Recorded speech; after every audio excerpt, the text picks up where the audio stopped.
ఇప్పటిదాకా ఖర్చు అయిందని. ఆర్టీసీకి మీరు ఎంత ఇచ్చారు అసలు? ఇంతకి 2,000 కోట్ల రూపాయలకి సరిపడి టికెట్లు కొన్నారు, జనం తీసుకున్నారు, మీకు ఇచ్చావు. ఆర్టీసీకి మరి 2,000 కోట్లు రియంబర్స్ చేసావా? 400-500 కోట్ల రియంబర్స్ చేసావు. అప్పుడు 1,500 కోట్లు ఆర్టీసీని ముంచినట్టు కదా, అంతే మరి, నష్టపరిచినట్టు కదా. అది చేశారా?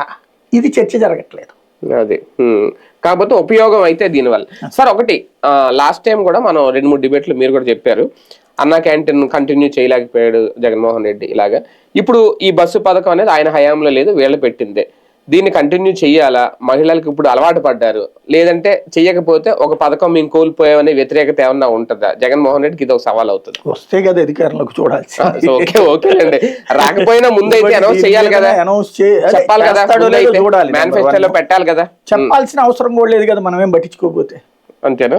వీళ్ళు తీసేస్తారు. మహిళలు చూస్తారు కదా సార్, ఇప్పుడు ఈ పథకం కంటిన్యూ అవుద్దా రేపు పొద్దున్న మళ్ళీ మేము డబ్బులు ఎట్టి టికెట్ కొనుక్కొని వెళ్ళాలా? ఇప్పుడు ఆ లెక్కనైతే జగన్ నవరత్నాలన్నీ వీళ్ళు అమలు చేస్తానన్నారు, చేయలేదు కదా.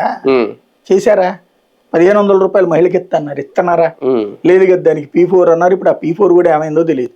పాప మార్గదర్శులు ఏమైపోయారు, ఆ తర్వాత కుటుంబాలు ఏమైపోయినాయో కూడా తెలియదు.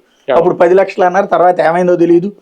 ఏమైపోయింది అంతే. పథకాలకు సంబంధించింది అనౌన్స్ చేయొచ్చు, చేయకపోవచ్చు. మేబీ నేనైతే తీయడు అనుకుంటున్నా. ఒకసారి నోటుకొచ్చిన ముద్దని తీయడు. అన్న క్యాంటీన్ ఎందుకు తీశారు అంటే అది చివరి 6 నెలల ముందే పెట్టారు. చివరి 6 నెలల ముందే పెట్టారు అంటే కంటిన్యూ చేయాలి కదా, ఒక 6 నెలల. అదేనేది 6 నెలల ముందు పెట్టినటువంటి టైంలో వీళ్ళ దానికి పోటీగా ఇప్పుడు వైసీపీ వాళ్ళు కూడా పెట్టారు అన్నారు.